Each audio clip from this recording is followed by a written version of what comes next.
오늘도 하나님의 은혜와 평강이 여러분 가운데 가득하시기를 소망합니다. 하나님의 은혜 없이는, 주시는 평강 없이는 단 하루도 살 수 없는 것이 우리이기 때문에 여러분의 삶 가운데, 여러분의 가정 가운데 하나님이 풍성히 내려주시는 은혜와 평강이 늘 충만하시기를 주님의 이름으로 축원합니다. 지난 한 주가 우리가 특세를 보내면서 하나님께 주신 은혜를 받고 또한 결단하는 시간을 가졌습니다. 하나님께서 새 일을 행하실 것은 분명한데 하나님께서 그 일을 혼자 하실 수도 있음에도 불구하고 사람을 통해서, 특별히 연약한 사람들을 통해서 이루시기도 하고, 또한 우리를 통해서 하나님의 일을 이루기를 원하신다라는 그 뜻을 우리가 헤아렸습니다. 그리고 결단하면서 이제는 하나님께서 우리 교회와 우리와 함께 하실 일들을 기대하며 소망하며 나가는 게 중요하겠구나. 그래서 이 가을날 우리가 하나님께서 하실 큰 일을 사모하면서 나아가는 것, 그런 결단하며 나아갈 때 하나님께서 반드시 우리에게 큰 일, 새 일을 허락하실 줄 믿습니다. 여러분, 믿는 자들이 누리는 충만함과 풍성함이란 게 무엇인가 했을 때는 하나님이 이 약속을 믿는 거예요. 하나님께서 반드시 그것을 이루어 주실 거라는 것을 믿는 것, 그것을 사모하며 나아갈 때 하나님께서는 반드시 그 백성들을, 그 민족들을, 그리고 우리들을 기억하시면서 우리에게 필요한 것들을 공급해 주신다라는 것을 우리는 하나님 말씀을 통해서도 알고 있습니다. 그런데 우리가 그 마음을 지키는 것이 쉽지가 않아요. 하나님께 감사하고 또 하나님께 주신 것을 헤아리는 것이 결코 쉽지가 않습니다.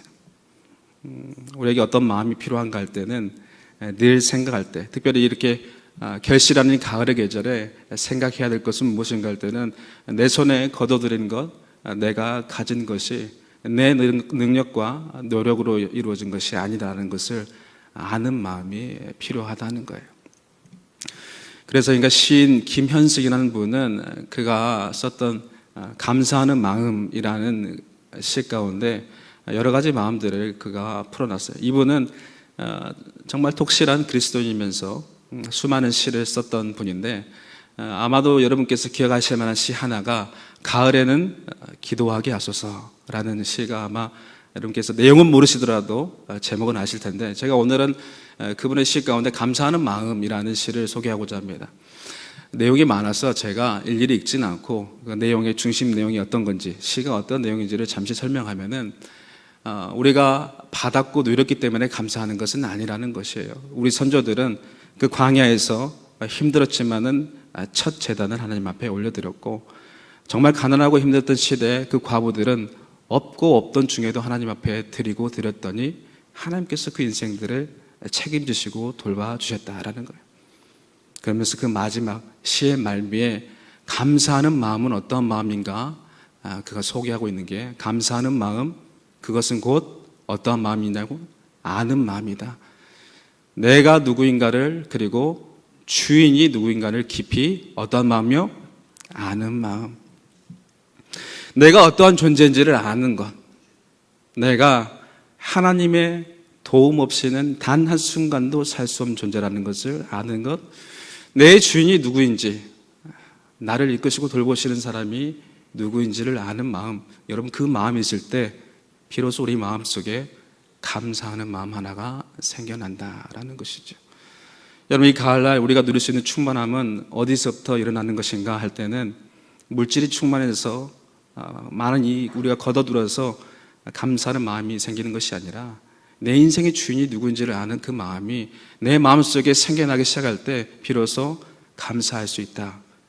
여러분, 이 가을날에 여러분께서 내 주인이 누구이시고 나를 이끄시는 분이 누구신지를 분명히 알면서 진정한 감사가 여러분 삶 가운데 터져 나올 수 있기를 간절히 소망합니다. 여러분, 하나님께서 이스라엘 백성들에게 원하셨던 마음이 그거였어요. 그 마음 하나를 알았으면 좋겠다. 하나님이 누구신지를 알고 그 광야 가운데서 그를 이끌어내시고 돌보셨던 하나님이 그들에게 어떤 의미인지를 깨닫는 마음, 그 마음이 있기를 간절히 원하셨어요. 그런데 이스라엘 백성들이 그 마음 하나 갖기가 너무 어려운 거예요. 오늘 성경 말씀 읽었는데 그 말씀은 모세의 노래라는 제목이 붙여 있어요. 배경이 언제냐 하면은 이제는 그들이 가나안으로 들어가기 바로 직전에 있어요. 이 모압 평지라는 곳에 있는데 눈을 들어 보니까 요단강이 보이고 가나안 땅이 보이는 것이에요. 이제는 건너가서 하나님께서 약속하신 것을 이제는 취하면 되는 그런 시점에 있습니다. 그런데 그때까지도 그 백성들이 준비되지가 않은 거예요. 이제는 모세가 그 인생의 마지막 자락을 지금 보내고 있는데, 이제는 그 땅을 넘어가지도 못하고 거기서 죽어가야 되는데, 아직까지도 모세의 눈에 봤을 때는 이 백성들이 준비되지 않는 거예요. 그리고 하나님도 그 가운데 걱정하시는 게 무엇인가 할 때는, 여러분, 하나님께서는 이미 알고 계셨어요. 그 백성들이 그 땅, 하나님께서 약속하신 선물의 땅으로 들어갔을 때 어떻게 변해갈지를 하나님께서는 이미 알고 계셨기 때문에 하나님의 걱정, 모세의 걱정이 그곳에 담겨져 있어요. 31장 20절을 보니까 하나님께서 어떠한 걱정을 하고 계시는가, 본문 말씀 우리가 함께 볼 텐데요. 31장 20절의 말씀 안 보여주시면 성경책을 찾겠습니다. 네. 여러분 함께 읽어보도록 하겠습니다. 같이 읽겠습니다. 시작. 내가 그들에게 조상들에게 맹세한 바 젖과 꿀이 흐르는 땅으로 그들을 인도하여 드린 후에 그들이 먹어 배부르고 살찌면 돌이켜 다른 신들을 섬기며 나를 멸시하여. 여러분, 이게 언제 이야기냐면은 하나님이 이스라엘 백성들을 모압 평지에 두게 하시고 이제는 백성들이 건너가야 될 그 시점에 하나님께서는 뭐라고 하시냐면은, 이 백성들에게 내가 풍요와 번성을 주었을 때 그들이 어떻게 변해갔는가? 그들이 패역하고 죄 가운데 나를 배반하고 멀리할 거라는 것을 하나님께서 이미 알고 계셨어요. 들어가기도 전에 이미 알고 계셨다는 거예요. 여러분, 하나님의 걱정이 여기 있는 거예요. 그들에게 풍요함을 줬더니, 번성함을 줬더니 돌아온 것은 무엇인가 할 때는 하나님을 멀리하고 죄 가운데 나아가면서 하나님을 외면하더라는 거예요. 하나님의 걱정이 이만저만이 아닌 거예요. 여러분, 이 말씀이 우리에게 의미 있는 게 무엇인가 할 때는, 여러분, 우리도 부인할 수 없는 것이, 이 시대를 살아가면서 우리가 번영과 풍성의 시간을 살아가고 있다, 부인할 수 없지 않습니까? 그런데 오늘날 우리의 모습을 보면은, 이 세대를 보면은 하나님께서 번영과 풍성함을 주신 건 맞는데, 우리 역시도 하나님을 멀리하고 하나님을 저버리고 죄 가운데 살아가는 사람들이 얼마나 많은지 몰라요. 하나님을 믿는다고 하지만은 그 가운데서도 하나님 온전히 믿지 못하고 다가서지 못하고 하나님을 점점 멀리하고 벗어나려고 하는 사람들이 얼마나 많은지 몰라요. 하나님께서 이 걱정 때문에 모세에게 마지막 명령 하나를 내리시는데 뭐라고 하십니까? 하나님께서 모세에게 마지막 과업을 주신 게 무엇인가 할 때는, 그렇기 때문에 너는 해야 될 일이 하나 있다는 거예요. 이 백성을 위해서 노래 하나를 지어라. 여러분, 하나님께서 명령하신 유일한 노래입니다. 만들라고 하신 유일한 노래예요. 다른 노래들은 그 백성들이 하나님께 감사해서 혹은 너무나 힘들어서 탄식하면서 감사하면서 불렀던 노래가 태반인데, 하나님께서 직접 사람에게 명령하셔서 지어서 만들라고 노래, 여기 있어요. 32장은 모세가 하나님 명령을 들어서 지었던 노래입니다. 여러분, 그 노래에는 모세가 그의 백성들에게 남기고 싶은 정말 간절한 당부가 담겨져 있습니다. 그 노래가 행여나 그들이 어긋난 곳으로 갔을 때, 패역한 길로 갔을 때 그 노래를 기억하는 한 사람을 통해서 다시금 회복하고 돌아오기를 원하는 여러분 간절한 마음이 그곳에 담겨져 있어요. 노래라는 게 참 희한하지 않습니까? 잊어버린 것 같은데 어느 순간 그 노래를 흥얼거릴 때가 있어요. 어렸을 때 들었던 노래인데 특별한 장소를 가면은 혹은 특별한 시간이 되면은, 계절이 되면은 그 노래들이 생각날 때가 있어요. 여러분, 이스라엘 백성들이 후에 보면은 하나님의 심판을 받아서 멸망하고 포로로 끌려가는 게 그들이 보여주는 역사의 수순입니다. 그런데 하나님께서 그리고 모세에게 원하시는 마음 하나는, 행여나 그렇게 해서 멸망할지라도 그 노래를 기억하는, 그리고 그 노래에 담겨진 의미를 기억하는 한 사람을 통해서 다시금 회복할 수 있는 기회를 하나님께서 허락하시는 거예요. 그래서 이 노래가 우리에게 필요한 것은, 행여나 우리에게 어긋난 마음이 있다면, 벗어난 마음이 있다면 이 노래, 모세가 남긴 노래의 의미를 깨닫고 우리 역시도 어긋난 마음에서 벗어나서 하나님께서 원하시는 곳으로 나오는 기회 하나로 삼으면은, 여러분, 이 노래의 의미가 얼마나 귀하고 가치 있는 것인지를 모릅니다. 바라고 원하기는 이 모세의 노래가 오늘날에도 우리에게 의미 있는 노래가 되기를 소망합니다. 모세가 남기고자 하는 많은 내용 중에서 오늘 저는 7절에 있는 말씀을 바라보면서 여러분과 모세가 남긴 당부의 의미, 노래의 의미가 무엇인지를 좀 살펴보고자 해요. 7절 말씀 우리가 띄워주시면 같이 봤으면 좋겠는데, 여러분 이 7절 말씀에는 크게 세 가지의 당부가 그곳에 담겨져 있어요. 7절 말씀, 우리가 성경책에 있으신 분들 같이 읽겠습니다. 7절입니다. 시작. 옛날을 기억하라. 역대의 연대를 생각하라. 내 아버지에게 물으라. 그가 내게 설명할 것이요. 내 어른들에게 물으라. 그들이 내게 말하리로다. 아멘. 첫 번째 뭐라고 해요? 옛적을 여러분 기억하라고 합니다. 여러분 옛적은 언제일까요? 그들에게 옛적은 언제예요? 여러분 광야의 시대 가운데 살아가는 이 이스라엘 백성들에게 옛적은 그들이 고통받고 힘들었던 그 시간들을 말하는 거예요. 여러 가지 시간들이 있겠지요. 사건들이 있겠지요. 근데 특별히 생각해 볼 것은 애굽 땅에서 고통받고 신음하고 있어서 아무도 그들을 기억하지도 못하고 있던 그 시대 가운데 누가 그들을 이끌어내시고 누가 그들을 기억하시고 누가 그들을 돌보시는지를 어떻게 알아? 기억하라.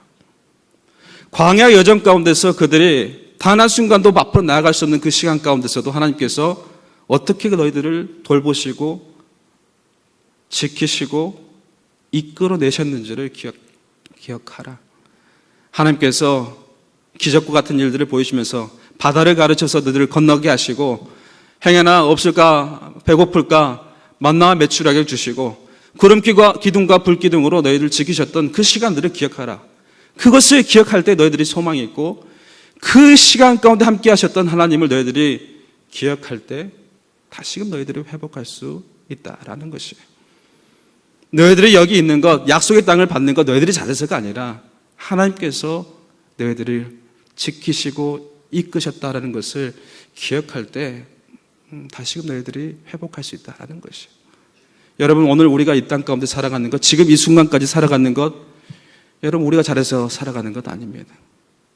하나님께서 시간마다 우리를 지키시고 돌보시고 함께해 주셨기 때문에 여러분 오늘 우리가 이 시간 이 땅 가운데 살아갈 수 있음을 믿습니다.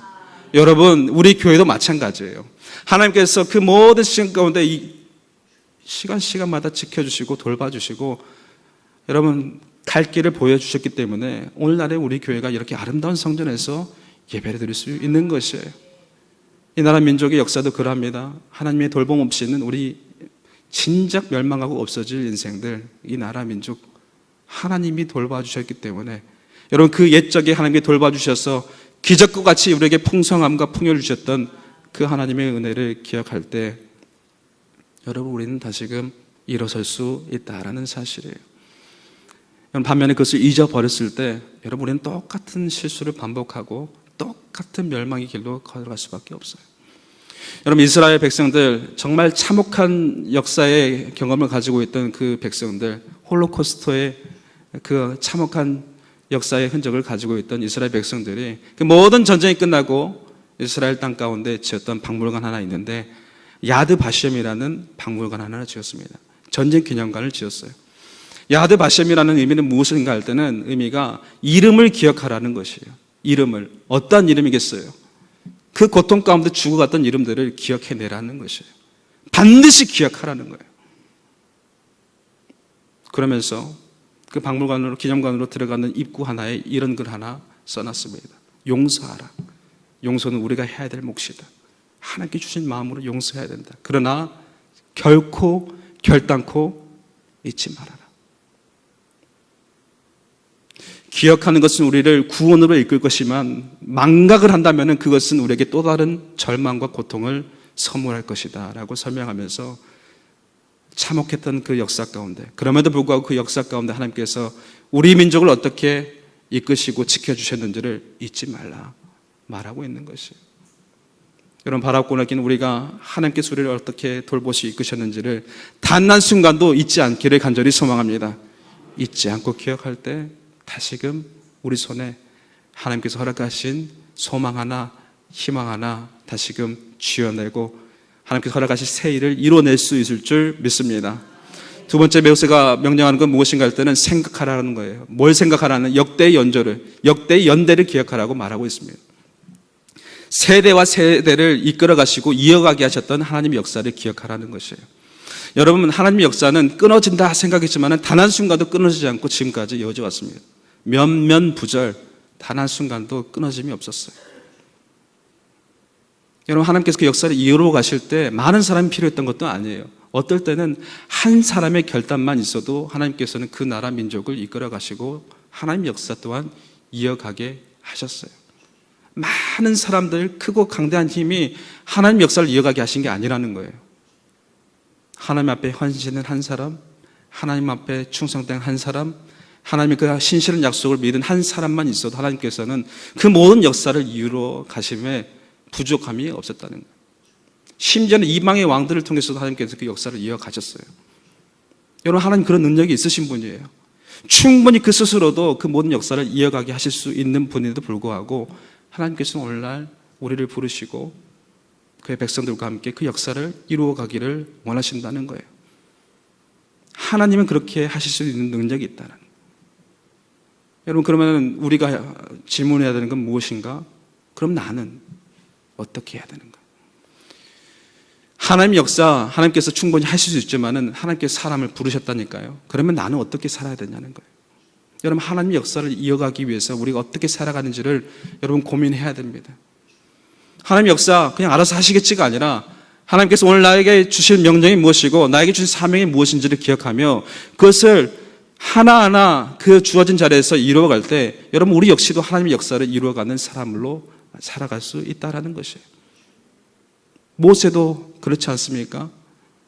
광야에서 죽을 수밖에 없는 인생이었는데 하나님께서 그 인생을 다시 불러주셨어요. 그리고 그거 하나님 앞에 헌신하며 결단하며 나아갔을 때 그를 통해서 한 민족이 절망 가운데 다시 구원함으로 나아올 수 있었어요. 여러분, 예수님께서 자기 스스로의 안위만 생각하시고 자기 스스로의 만족만을 생각하셨다 하면은 여러분, 이 땅에 죄 가운데 죽어갈 인생들이 수두룩합니다. 그런데 하나님께서 이 땅 가운데 사람을 부르실 때 그 한 사람 찾으시면서 기대하시는 것은 무엇인가 할 때는 그를 통해서 하나님의 역사를 이어가길 원하시는 하나님의 역사가 성경에는 가득하기 때문에 오늘 우리는 어떻게 살아가느냐는 것이. 여러분, 하나님 역사 가운데 또 하나님 역사를 이어가는데 여러분들이 사용되기를 간절히 소망합니다. 여러분, 나만은 생각하는 것이 아니라 나 말고 다른 사람을 생각하는 그 한 사람 한 사람의 희생과 헌신 때문에 오늘날 이 땅 가운데 있는 수많은 민족의 역사, 믿음의 역사가 우리에게도 전해준 줄 믿습니다. 나 하나 잘 먹고 잘 살자고 사는 것이 아니라 나보다 남을 생각하는 한 사람의 헌신과 눈물 어린 노력 때문에 오늘 우리가 누리는 이 풍요와 번성함과 신앙의 자유함이 있었다라는 것을 단 한순간도 잊어서는 안 된다는 사실이에요. 남을 생각하는 바보 같은 한 사람들이 필요하다는 것입니다. 지지난주에 담임 목사님과 함께 다일 공동체 최영 목사님을 우리가 같이 봤어요. 저도 봤어요. 같이 만나서 맛있는 밥도 얻어 먹었는데 우리 목사님이 사셨어요. 맛있는 밥을 먹었는데 처음에 인사하면서 별명을 이렇게 하나씩 말씀해 주시는 거예요. 별명을. 어떻게 보면 그 별명 가운데 자신의 어떤 정체성이 담겨져 있는 것 같은데 자신은 뭐라고 하냐면은 자기는 디딤돌이라는 거예요. 디딤돌. 나는 못 올라가지만은 누군가는 올라가게 한다. 그러면서 사모님 같이 오진 않으셨지만 사모님의 별명도 알려주시는 거예요. 징검다리라는 거예요. 나는 못 건너가지만은 뒤에 오는 사람은 건너가게 한다. 여러분, 멋진 말 아닙니까? 여러분, 오늘날 우리가 누리는 그것은 우리의 풍요함이든지 우리의 신앙이든지 우리가 누릴 수 있는 그 어떤 것들은 반드시 누군가의 희생과 헌신과 눈물로 이루어진 것을 믿으시기 바랍니다. 그렇다면 여러분, 우리가 그것을 안다면 단 한순간도 내 인생 나를 위해만 살 수 없는 것 아니겠습니까? 역대 연조를 이어가기 위해 하나님의 역사 가운데 나 역시도 무언가를 해야 되지 않겠습니까? 여러분, 그래서 우리가 그렇게 헌신하는 삶 통해서 하나님께서는 반드시 새 일을 이루신다니까요. 그렇기 때문에 여러분, 우리가 다시금 하나님 역사 가운데 나 역시도 무언가에서 감당할지를 고민하는 그런 인생으로 살아갈 때 하나님께서는 그 인생을 들어서 하나님의 귀한 일들을 이루시는 도구로 사용하실 줄 믿습니다. 여러분이 그 도구가 되시길 바랍니다. 여러분 결단해 나갈 때 하나님께서는 그 손을 가지고 하나님이 놀라운 일들을 이루어 가실 것을 확신합니다. 모세가 말한 세 번째 당부는 무엇인가 했더니 물어라는 것이에요. 물어라. 근데 무엇을 물어라라고 말하지 않고 누구에게 물어라라고 묻고 있어요. 말하고 있어요. 누구한테 물어라고 합니까? 첫 번째는 아버지한테 물어봐. 어른들은. 두 번째는 장로님들한테 물어봐요. 어떤 의미냐 할 때는 윗세대들에게 물어봐야 된다고 하는 거예요. 물어봐야 될 게 있어요. 여기 우리 젊은 청년도 있지만은 우리가 교회 가운데 신앙생활을 우리가 어른들과 장애들과 함께 하고 있는데 우리가 배워야 되고 또 물어야 되는 게 분명히 있어요. 믿음의 선배들이 어떻게 살아왔는지 그리고 어떻게 그 삶을 이어가게 갈 수 있었는지를 물어봐야 돼요. 근데 더 중요한 거는 물어본 사람들은 뭘 해줘야 됩니까? 물어본 사람의 질문을 받은 사람들은 뭘 해줘야 돼요? 대답해 줘야 돼요. 대답해 줄 게 있어야 돼요.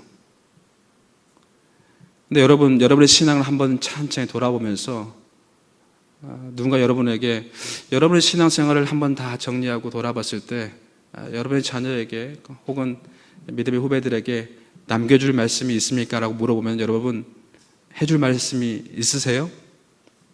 여러분 있으세요?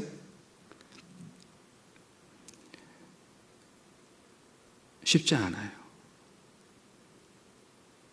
여러분 광야를 지나왔던 이스라엘 백성들을 봐도 그 말을 해줄 수 있는 사람이 몇 되지 않습니다. 광야의 대부분의 어른들은 믿음의 1세대들은 하나님을 패역하고 반역하고 불신하다가 광야에서 대부분 죽었어요. 하나님께서 약속하신 새 땅 가운데서 하나님께서 나의 인생 가운데 어떻게 이끄시고 함께 하셨는지를 말해줄 수 있는 사람들은 몇 되지 않았다니까요. 어떤 사람들입니까? 여호수아와 갈렙 같은 사람이었어요. 근데 그 사람들이 어떤 공통점이 있냐 하면은 그 인생의 한순간만이라도 하나님 앞에 결단하며 하나님을 향한 온전한 헌신을 내보여줬던 사람들, 하나님을 향한 온전한 믿음 하나 있었던 사람들, 그러면서 믿음의 결단했던 사람들은 남겨줄 말들이 있었다는 거예요. 근데 대부분은 남겨줄 말조차도 없이 광야에서 죽어갔습니다. 여러분 남겨줄 말씀 있으십니까? 여러분 소망하건대 여러분 인생 가운데 여러분의 자녀들에게 그리고 믿음의 다음 세대들에게 남겨줄 만한 말들이 있는 그런 삶을 살아가시기를 간절히 소망합니다. 여러분 하나님 앞에 결단하며 나아가면서 하나님을 신뢰하며 나아가면서 하나님 이 광야 같은 세상 가운데 살아가지만 그럼에도 불구하고 내가 하나님을 믿겠사오니 하나님 내 인생 책임져 주세요 라고 말하면서 나아갔던 믿음의 조약을 했던 사람들은 장담하건대 남길 수 있는 말이 있다는 것이에요. 그런데 남길 수 없는 믿음을 수십 년의 신앙생활을 했음에도 남겨줄 말 한마디 없다 하면 여러분 얼마나 우리 인생이 비참한 인생입니다. 여러분 그 남겨줄 말들은 우리가 똑똑하거나 신앙적인 연수가 있거나 그래서 남길 수 있는 말이 있는 게 아니에요. 믿음의 결단이 있을 때 남겨줄 말이 있는 거예요. 여러분 개인적인 간증이에요. 여러분 제가 목사 안수를 앞두고 80이 넘은 노 권사님 댁에 신망을 간 적이 있습니다. 예배를 다 마치고 권사님에게 이제는 다 다음 주면 제가 이제 목사 안수를 받습니다 라고 말했더니 권사님이 이런저런 덕담도 해주시고 좋은 말씀 많이 해주시더라고요. 그러면서 저한테 전도사님, 그때 내가 전도사였으니까 전도사님 제가 당부하고 싶은데 제발 쉬운 목사가 되어주세요 라고 말하는 거예요. 쉬운 목사가 되어달라. 여러분 그 말 들으면 여러분 어떻게 생각할 것 같으세요? 제가 듣자마자 내가 권사님한테 뭐 잘못한 게 있나, 평소에 좀 어렵게 했나라는 생각이 드는 거예요. 저는 늘 권사님이 사랑하는 마음으로 기도하면서 그렇게 했는데 내가 좀 어렵게 했나라는 생각이 들더라고요. 그런데 권사님이 이어서 하시는 말씀이 뭔가 할 때는 전도사님 하나님이 쓰시기에 쉬운 사람이 되는 게 좋을 것 같아요 라고 말하시네요. 하나님이 쓰시기에 쉬운 사람. 80평생 살아가면서 비록 자기가 중학교밖에 못 나오고 배운 것도 없고 가진 것도 없고 그렇게 살았지만은 하나님 붙들고 살아가는 게 참 기쁘고 행복해서 열심히 봉사했다라는 거예요. 실제로 그 보면은 그 삶이 하나님 앞에 헌신된 삶의 순간순간이었어요. 수십 년을 한순간같이 하나님 일을 감당했던 그런 권사님이에요. 근데 그 권사님이 봤을 때 하나님이 쓰시는 사람이 어떤 사람인가, 하나님께 사랑하신 사람이 어떤 사람인가 할 때는 하나님께 쓰시기에 어떤 사람요? 쉽게 쉬운 사람. 이런저런 조건이 있어서 재는 것이 아니라 하나님께서 부르셨을 때 예하고 갈 수 있는 사람, 하나님께서 명령하셨을 때 머뭇거리지 않는 사람, 하나님께서 부르실 때 예 하면서 감사하며 나갈 수 있는 그런 조그마한 믿음 있는 그런 사역자를 하나님은 기뻐하시고 사용하시더라는 거예요. 여러분, 제 마음속에 화살이 박힌 것처럼, 화인이 박힌 것처럼 그 말씀이 남아져 있습니다. 여러분, 제가 어렸을 때부터 교회에서 살았으니 얼마나 많은 믿음의 선배들을 만났겠어요. 얼마나 많은 목사님들을 만났겠어요. 근데 여러분, 제가 목사로서 가장 크게 마음속에 박혀있는 말씀 중에 하나는 그 권사님 하신 말씀. 그 권사님이 그 신방가고 2주 후에 돌아가셨는데 유언과 같이 들려요. 하나님께서 쓰시기 쉬운 사람이 되는가? 여러분께 여쭤보고 싶으세요. 여러분은 하나님께서 쓰시기 쉬운 사람이세요? 아닐 때가 너무 많아요. 저도 그래요. 아직까지도. 여러분, 그렇지만은 한평생 하나님을 바라보고 순종했던 한 사람이 남겼던 말, 가볍지가 않다라는 거예요. 그렇게 헌신하며 나아가며 하나님을 붙들었던 그 사람의, 그 노년의 권사님의 말은 무게가 있더라. 파라오고나기는 여러분이 인생의 마지막 그 자락에 인생을 돌아봤을 때 사랑하는 자들을, 남겨진 자들을 위해서 남길 수 있는 좋은 말이 있는, 남길 수 있는 말들이 많은 인생으로 살아가시기를 간절히 소망합니다. 그 말을 듣는 누군가는 그것을 마음에 새기고 그 다음 세를 향해서 또다시 하나님의 뜻대로 살아갈 수 있을 거라 확신합니다. 여러분, 어쩌면 하나님께서 이스라엘 백성들이 원하셨던 마음은 그거였어요. 처음부터 끝까지 똑같은 마음. 믿음의 공동체들이 서로 그렇게 하나님께서 이끄시고 함께 하시고 돌보셨다는 것을 기억하고, 또한 그 경험들을 함께 나누면서 스스로 자랑하는 것이 아니라 가감없이 하나님께 주시는 은혜가 이렇더라, 그러니 너도 이렇게 살아라, 왜곡하는 것이 아니라, 부풀리는 것이 아니라 담담하게, 하지만은 내 인생 가운데 찾아오신 하나님 앞에 내가 이렇게 살았더니, 비록 내가 이렇게 해서 실수하고 좌절하고 낙심할 때가 있었지만은 그럼에도 불구하고 하나님께서는 내 인생을 놓지 않으시고 지금까지 이끌어 주시더라. 여러분, 믿음의 선배 세대들이 해줄 말들이 성공담이 아니라, 비록 나는 실패했을지라도 실패한 인생 가운데 함께 하신 하나님이 나를 그렇게 이끌어 주시더라. 여러분, 이 고백이 있을 때 그 믿음의 공동체는 더 큰 미래를 바라보며 새 일을 행하신 하나님을 기대할 수 있을 줄 믿습니다. 여러분, 가나안 땅에 들어가는 게 목적이 아니에요. 가나안 땅에 들어가서 이 마음을 품어내는 게, 광야에서 가르쳐주셨던 하나님 말씀대로 이 마음대로 하나님을 붙들고 의지하면서 살아가는 게 하나님께서 원하시는 계획이었어요. 가나안 땅, 좋은 땅 맞아요. 여러분, 성경 말씀 보니까 가나안 땅이 어떻게 표현되냐면은 젖과 꿀이 흐르는 땅. 신명기 말씀 11장 14절을 보면 하나님께서 그 땅에 뭘 주시냐 하면은 이른 비와 늦은 비를 허락하신대요. 그래서 그 땅에서 너희들이 소사를 많이 얻을 것이라고 말씀하고 계세요. 여러분, 가나안 땅 좋은 땅 맞아요. 여러분, 그런데 이스라엘 백성들에게 땅이라고 하면은 비교할 만한 또 다른 땅이 있는데 그 땅은 애굽 땅입니다. 이스라엘 백성들이 예전에 살았던 그 땅, 애굽 땅. 여러분, 애굽 땅은 좋은 땅일까요? 안 좋은 땅일까요? 좋은 땅이 안 좋은 땅이에요? 여러분, 애굽 땅도 좋은 땅이에요. 이스라엘 백성이 오랫동안 그곳에 머물렀잖아요. 야곱이 그리고 요셉을 통해서 그 땅, 고센 땅에 머무르고, 여러분, 그 땅을 농사 짓기에 참 좋은 땅인 게 나일강이 있고, 나일강 삼각주라는 곳이 있어서, 삼각주 아시죠?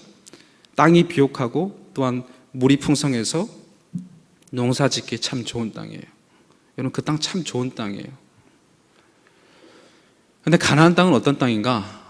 그들이 나중에 가면 차지할 땅이었는데 그 땅들은 그 땅도 너무 좋은 땅, 젖과 꿀이 흐르는 땅, 하나님께서 주시는 이른 비와 늦은 비가 있는 땅, 좋은 땅이었어요. 근데 여러분, 한번 질문하고 싶으세요? 짚어요? 한번 잘 생각하고 답해 보십시오. 여러분, 농사꾼들에게 물어봤을 때 애굽 땅이 좋은 땅일까요? 가나안 땅이 좋은 땅일까요? 물어보면 농사꾼들은 어떤 땅이 더 좋다 할까요? 어떤 땅이 더 좋다고 선택을 할까요? 생각해 보세요. 전자예요, 후자예요? 애굽 땅이에요? 가나안 땅이에요? 어려운가 이게? 여러분, 가나안 땅이 좋은 땅이에요? 애굽 땅이 좋은 땅이에요? 농사짓기에 애굽 땅이 좋은 땅이에요. 애굽 땅이에요. 여러분, 농사꾼들이 만약 질문 하나 하면 대답할 게 답이 딱 나옵니다. 어떤 사람이 이걸 캐치하겠죠? 그래, 가나안 땅 좋은 땅인 건 맞는데, 그런데 만일에 하나님께서 그 땅에 이른 비와 늦은 비를 주지 않으면 어떻게 되는 거예요? 여러분, 그 땅은 천하의 쓸모없는 땅이에요. 언덕과 골짜기로 이루어진 땅, 이스라엘 백성이 나중에 가서 차지할 땅이 그 땅이에요. 근데 하나님께서 그 땅에 이른 비와 늦은 비를 줬기 때문에 그 땅이 좋은 땅이라는 거예요. 세상 모든 사람들은 애굽 땅이 더 좋다고 말할 거예요. 물도 풍성하고 땅도 비옥하고 치수가 잘 돼 있으니까 농사 짓기에 딱 계산이 된 땅이에요. 근데 가나안 땅은 좋다고 여기는 사람들은 딱 한 사람, 딱 한 부류의 사람들만 그 땅을 좋다고 여기는 겁니다. 어떤 사람일까요? 하나님이 그 땅 가운데 이른 비와 늦은 비를 주실 거라고 어떠한 사람? 그 사람들에게만 그 땅은 좋은 땅인 거예요. 여러분, 땅이 중요한 게 아니라 그 땅에 하나님께서 반드시 이른 비와 늦은 비를 주실 거라는 믿음이 있으면은 그 어느 곳도 하나님께서 축복하신 땅이 될 수 있다는 거예요.